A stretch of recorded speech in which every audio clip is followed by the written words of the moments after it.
Hello student, आज हम शुरू करने वाले हैं क्लास 6 की सामाजिक विज्ञान की वर्कशीट शुरू करने से पहले हमारे चैनल को लाइक, शेयर एवं सब्सक्राइब जरूर करें। तो चलिए शुरू करते हैं हम आज की वर्कशीट। शिक्षा निदेशालय की तरफ से दी गई वर्कशीट नंबर 14, विषय है सामाजिक विज्ञान में हमारे अतीत पार्ट 2, क्लास 6 की वर्कशीट है। विद्यार्थी यहाँ पर अपना नेम फिल करेंगे, यहाँ पर अपने क्लास टीचर का नेम।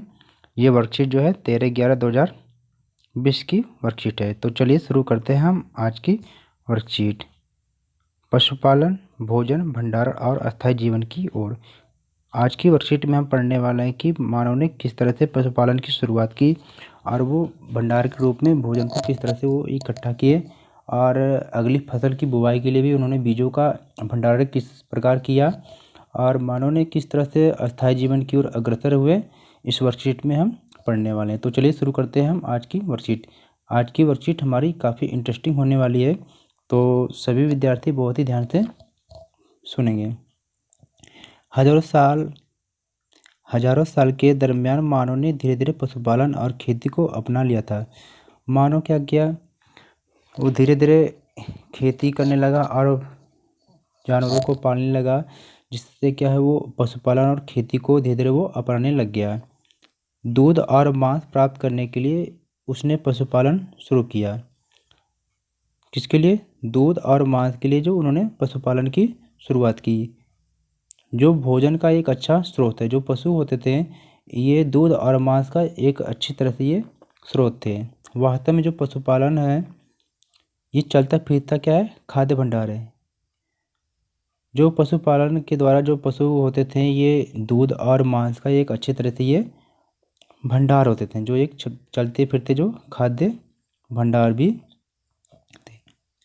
जब मानव ने पौधे उगाने शुरू किए तो उनकी देखभाल के लिए उन्हें एक ही जगह पर लंबे समय तक रहना पड़ा। पिछली वर्कशीट में हमने देखा था कि मानव क्या है, भोजन की तलाश में और जल की तलाश में वो एक जगह से दूसरी जगह पर वो भटकता था या आते जाते थे। तो उन्होंने फिर नोटिस किया कि किस तरह से पौधे से या बीज अलग होते थे, फिर उसमें कैसे अंकुर लगते थे। तो इन सब के द्वारा मनुष्य ने क्या किया कि खेती की शुरुआत किया और अपने फसलों की देखभाल के लिए वो एक जगह पर वो अस्थायी रूप से बसने लगे। जब मानव ने पौधे उगाने शुरू किए तो उनकी देखभाल के लिए उन्हें एक जगह पर लंबे समय तक रहना पड़ा। जब मनुष्य ने फसल उगाना शुरू किया तो फसल उगने से लेकर पकने तक उसकी देखभाल के लिए वो काफ़ी लंबे समय तक उसे एक स्थान पर रहना पड़ा। इस बीच में पौधों की सिंचाई करने और खरपतवार हटाने, जानवरों और पक्षियों से उसकी रक्षा करने के लिए उसे एक जगह पर लंबे समय तक रहना पड़ता था, जो काफ़ी इसमें समय लगता था। अनाज को भोजन और बीज दोनों के रूप में बचा कर रखना आवश्यक था। जो अनाज होता था उसके बीज को क्या है, ये काफ़ी लंबे समय तक उन्हें बचा कर रखना पड़ता था आने वाले भविष्य में भोजन के लिए, और बीज दोनों के रूप में उसे भंडारण की आवश्यकता हुई। इस तरह मानव ने क्या किया कि एक अस्थायी जीवन की ओर अपने कदम को बढ़ाया। फसल को तैयार होने में और पकने में काफ़ी समय लगता था, इसलिए मानव ने फसल की देखभाल के लिए उसे एक जगह पर काफ़ी लंबे समय तक रहना पड़ता था, जिससे क्या हुआ, अस्थायी जीवन की शुरुआत हुई।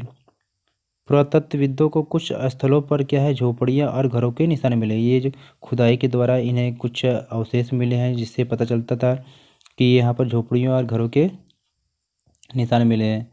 जैसे कि बुर्ज होम, ये कहाँ पर है बेटा? कश्मीर में।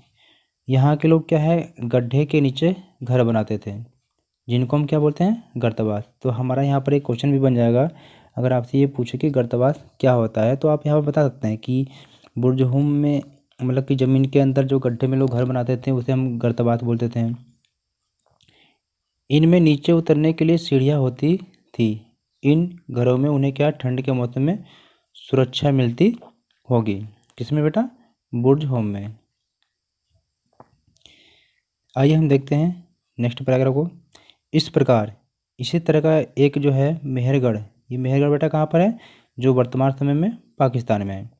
यहाँ पे क्या है, चौकोर और आयताकार घरों के अवशेष मिले हैं। कहाँ पर बेटा? मेहरगढ़ में जो है एक चौकोर आयताकार घरों के अवशेष मिले हैं और प्रत्येक घर जो है घर में 4 या उससे ज़्यादा कमरे होते थे, जिनमें से कुछ कमरे संभवतः भंडारण के काम आते होंगे। मतलब कि अगर 4 कमरे हैं तो किसी एक कमरे को भंडारण के रूप में उपयोग किया जाता था। यह वह स्थान है जहाँ स्त्री पुरुषों के क्षेत्र में सबसे पहले गेहूँ जौ उगाना और भेड़ बकरी पालना सीखा। मतलब कि कहाँ पर बेटा? ये मेहरगढ़ में। मतलब ये वह जगह है जहाँ पर सबसे पहले क्या गेहूँ जौ लोगों ने उगाना शुरू किया और भेड़ बकरियों को पालना शुरू किया। चित्र में हम यहाँ पर देख रहे हैं कि ये आपका क्या है? मेहरगढ़। यहाँ पर देखिए कि आयताकार की तरह मकान बना हुआ है। यहाँ पर 4 कमरे बने हुए हैं और मैप में आप देख पा रहे होंगे कि यहाँ पर क्या है? ये आपका है यहाँ पर बेटा बुर्ज जो क्या है जम्मू कश्मीर में। ये आपका कहाँ पर है? मेहरगढ़, जो कहाँ पर है? वर्तमान में आपका पाकिस्तान में। तो चलिए हम आगे देखते हैं। मेहरगढ़ में एक ऐसी कब्रें मिली हैं। कब्र तो बेटा आप जानते हैं कि डेड बॉडी को जो हम मृतक शरीर को जो लोग क्या है ज़मीन के अंदर दफना देते थे, तो वो क्या है उसे हम कब्र बोलते हैं, जिनमें क्या है मृतकों के साथ कुछ सामान भी रखे जाते थे।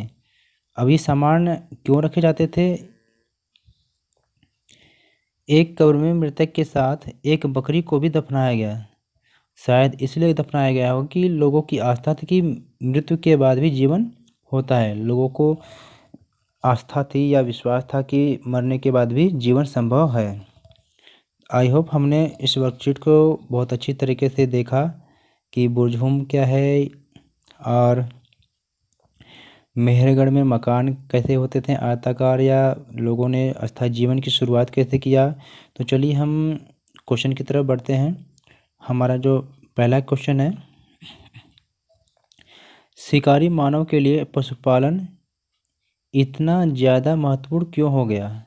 अपने विचार लिखिए। तो चलिए हम शुरू करते हैं पहले क्वेश्चन। यहाँ पे हम देख रहे हैं कि पहले क्वेश्चन का आंसर है यहाँ पर ये, या तो इसे आप आदि मानव लिख लें या शिकारी मानव। ठीक है, इसे हम शिकारी मानव लिख देते हैं, क्वेश्चन में लिखा हुआ है। तो शिकारी मानव के लिए पशुपालन दूध और मांस प्राप्त करने के लिए बहुत अच्छा स्रोत था। क्या था? पशुपालन, क्योंकि इससे बेटा दूध और मांस दोनों मिलते थे। वास्तव में पशुपालन चलता फिरता क्या खाद्य भंडार था, जिसके कारण क्या है पशुपालन उनके लिए ज़्यादा महत्वपूर्ण हो गया था। जो पशुपालन है एक चल। सेकेंड क्वेश्चन को हम देखते हैं। खेती करने वाले लोग एक ही स्थान पर लंबे समय तक क्यों रहते थे? जो खेती करने वाले बेटा हैं वो एक ही समय, तो इसका आंसर है पौधों की बुवाई से लेकर फसल पकने तक उसे सुखाकर उसको बीज के लिए तैयार करना, मतलब इन सब में क्या है काफ़ी लंबा समय लगता था, जिसके कारण क्या है लोग एक स्थान पर काफ़ी लंबे समय तक रहते थे। इन सब में क्या है कई महीनों लग जाते थे या कई साल भी लग जाते थे। तो जिसकी वजह से क्या है आदि मानव या शुरुआती मानव लोगों को क्या है एक जगह पर ही लंबे समय तक रहना पड़ता था। तो ये आपके सेकेंड क्वेश्चन का आंसर हो गया। चलिए हम तीसरे क्वेश्चन को देखते हैं। बुर्जहोम और मेहरगढ़ में पाए गए आवासीय स्थलों की विशेषता, मतलब कहाँ किसकी विशेषता? आवासीय स्थलों की विशेषता को देखना है। तो चलिए हम शुरू करते हैं। ये आपका आ गया बुर्जहोम और मेहरगढ़। तो आपको यहाँ से लिखना है, यहाँ से। बुर्जहोम कश्मीर में लोग गड्ढे के नीचे घर बनाते थे, जिन्हें गर्तवास कहा जाता था। इनमें नीचे उतरने के लिए सीढ़ियाँ होती थी। यह आपका बेटा यहाँ से यहाँ तक हो जाएगा। और फिर मेहरगढ़ के लिए आप यहाँ से, मेहरगढ़ वर्तमान पाकिस्तान में से चौकोर तथा आयताकार घरों के अवशेष मिले हैं। प्रत्येक घर में 4 या उससे ज़्यादा कमरे होते थे। ठीक है, आपको यहाँ तक क्योंकि घर की विशेषता ही देना है, तो यहाँ से यहाँ तक आपका यही कौन से तीसरे क्वेश्चन का आंसर हो जाएगा।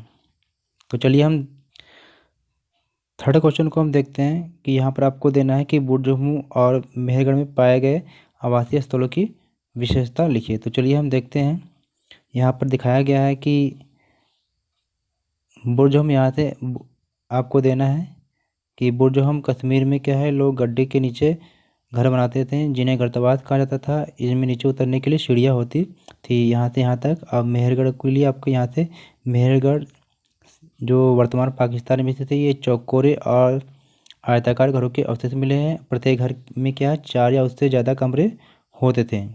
तो चौथे क्वेश्चन का आंसर आपको यहाँ से यहाँ तक आपको मिल जाएगा। तो हम अब तीसरे क्वेश्चन को, तो चौथे क्वेश्चन में फिर यहाँ से देखते हैं। यहाँ से गर्तावास का चित्र बनिए, तो हम आपको गर्तावास का चित्र दिखाते हैं।